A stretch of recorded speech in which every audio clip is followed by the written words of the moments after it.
Vanakkam, Namaste, and blessings to everyone. This is the Sky Priestess.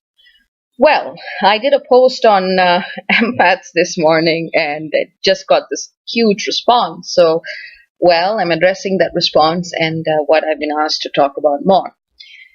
Basically, all of us have read articles on empathy, what it means to be an empath, the telltale signs and symptoms, how empaths need time to recover from overwhelming stimuli, how they often get trapped into relationships with narcissists, how they are good, loving, giving, and kind people.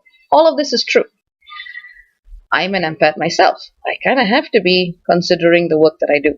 So when I deal with a client, for instance, I begin to feel who they are, where they've been, what they're doing, whether it's this life or a previous life, before the session even begins. Which is why I also need a lot of downtime in what I do just to process all the emotional information that I have acquired in that time. Now, some of you might wonder what the big fuss is. Being able to see reality and experience life through another person's eyes is a powerful gift. And it's certainly not one to be sniffed at. But this gift comes with a lot of challenges and a lot of responsibilities. Being an empath requires you to have a very strong sense of who you are, so you can actually handle the emotional intensity and spiritual alchemy that occurs when you actually tune into another person and when you share the field of experience that being and that consciousness is experiencing. Now, the keys, the practices, the principles that I would encourage anyone and everyone who identifies with being an empath to develop would be grounding, discernment, self-care, self-love, self-nurture. When you pick up the field of someone else, your energetic field needs to know how to stand in its own space and willingly and consciously give room for the experience of the other. And even then, it is ill-advisable to bring in someone else's energy into your own core being, unless there is a really good reason for you to do that. So far, I haven't encountered that reason. So think of yourself as a walking energy field, which you are. And imagine multiple layers of access which you want to give the outside world. Those who are not empaths, I suspect everyone latently is. It is a gift that is innate to all, which one needs development and training to unlock. Some people are born with it, some people need to develop it. That would be the difference, I would say.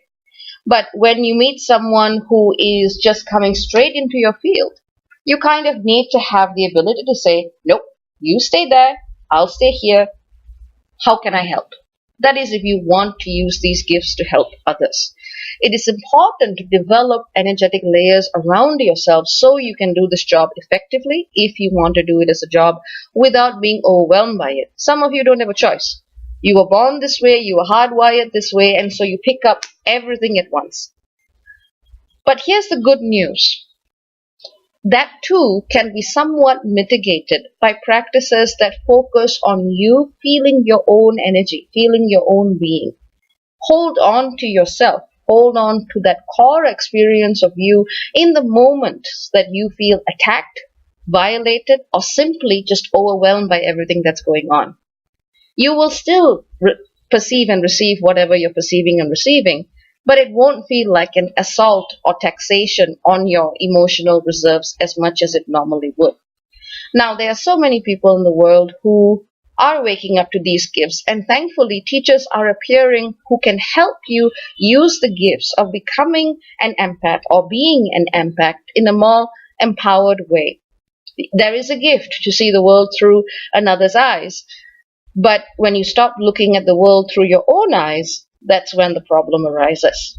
So I'll be writing about this in the future a lot more, I would say, and also speaking about this in videos. I would just say the key message is to thy own self be true. No matter what your gifts are, no matter how expansive, explosive, superpower, spiritual, human thing you evolve into, as we all are at our own pace, remember to stay to your core.